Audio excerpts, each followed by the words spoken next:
अबू जी खैरियत तो है, आप क्यों परेशान बैठे हैं? बेटा तुम्हारी जॉब नहीं है। दिन ब दिन महंगाई बढ़ती जा रही है। अभी आधा महीना पड़ा हुआ है। घर का राशन खत्म हो गया है। मैं करूं तो क्या करूं? अबू जी आप परेशान ना हो, मैंने 2-3 इदारों में सीवी भेजी हुई है। उम्मीद है मुझे जल्द कॉल आ जाएगी। आज भी मेरा इंटरव्यू था। अल्लाह करे ऐसा ही हो और तुझे जल्द अज जल्द कहीं जॉब मिल जाए और हमारा मुश्किल वक्त कट जाए। अबू जी आप टेंशन ना लें, अल्लाह हमारी ज़रूर मदद करेगा।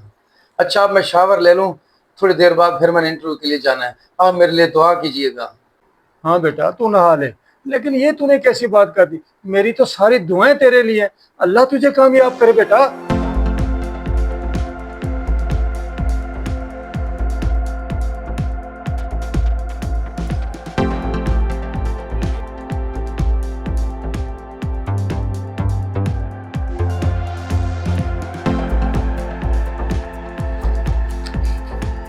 माशाल्लाह जी अली साहब, आपकी क्वालिफिकेशन तो बहुत अच्छी है। आपको जॉब मिल सकती है। क्या वाकई सर मुझे जॉब मिल सकती है? Thank you very much sir. लेकिन छोटी सी एक फॉर्मेलिटी है, समझ तो आप गए होंगे ना। क्या मतलब है आपका? रिश्वत? ओहो, रिश्वत नहीं, डोनेशन की बात कर रहा हूँ। आप अपने मुस्तकिल रोजगार की खातिर इस इदारे को कितना डोनेट कर सकते हैं? सर मैं ईमानदारी के साथ अपना काम करना चाहता हूँ। आप डोनेशन की बात कर रहे हैं। अगर मेरे पास इतना सरमाया होता तो मैं खुद का कारोबार ना कर लेता। अगर आप डोनेशन दे सकते हैं तो मैं अभी आपको अपॉइंटमेंट लेटर टाइप करवा देता हूँ। Otherwise you can go.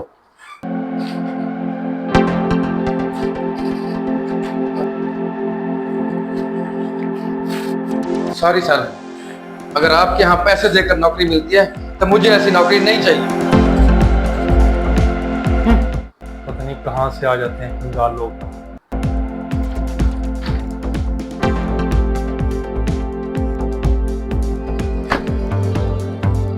Ali, तुम और यहाँ खैरियत तो है? कैसे आना हुआ? बस यार आपको पता तो है, जॉब के सिलसिले में यहाँ आया था। मायूस होके जा रहा हूँ। मायूस हो के? खैरियत? मुझे नहीं पता था भाई कि आजकल डोनेशन दे के जॉब मिलती है।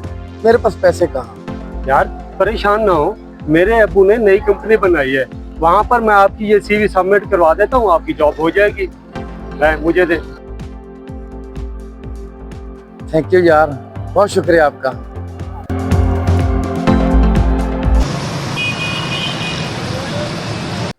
भाई साहब एक घी का पैकेट चाहिए। कितने का है? बाबा जी 600 रुपए का। लेकिन पिछले हफ्ते तो 530 का लिया है मैंने। बाबा जी डॉलर और पेट्रोल का रेट बढ़ गया है, इसकी वजह से तमाम चीजों का रेट भी बढ़ गया है। कल ही घी का नया रेट आया है। महंगाई बढ़ रही है या इंसानियत कम हो रही है? चलो 2 पैकेट दे दो बेटा।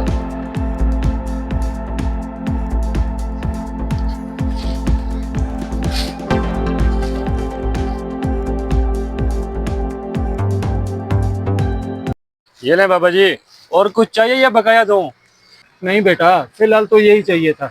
आप मुझे मेरा बकाया दे दो। ये लें आपका 800 रुपये बकाया। जी शुक्रिया बेटा। अगर हम आने वाले हर ग्राहक को असल कीमत पर सौदा दे दे तो हमें क्या बचेगा? हमें भी 150 बचना चाहिए ना।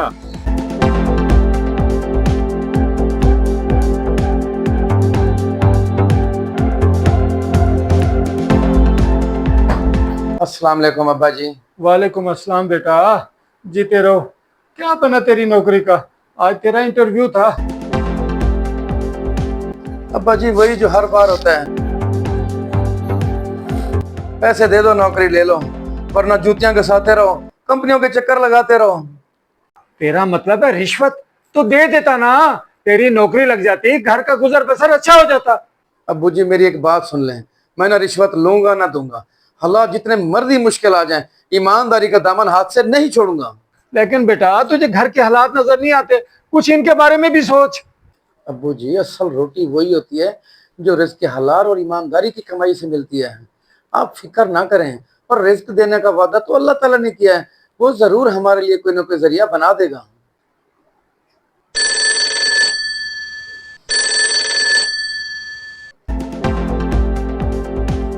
हेलो, अच्छा क्या वाकई? थैंक यू वेरी मच यार। ओके ओके, अल्लाह हाफिज। बड़े खुश लग रहे हो, जरा मुझे भी तो बताओ कौन सी ऐसी खुशखबरी मिल गई आपको? अब्बू जी, मेरे दोस्त रशीद जान की कॉल आई है। उसके अब्बू ने नया ऑफिस खोला है। उसने पूरे 60,000 पे मुझे नौकरी पे रख लिया है। या अल्लाह, तेरा लाख लाख शुक्र है, तूने हमारी सुन ली। मैं कहता था ना, हलाल का एक निवाला हराम के 100 निवालों से बेहतर है। देखा, घर बैठे बैठे अल्लाह ने हमारी कैसे सुन ली।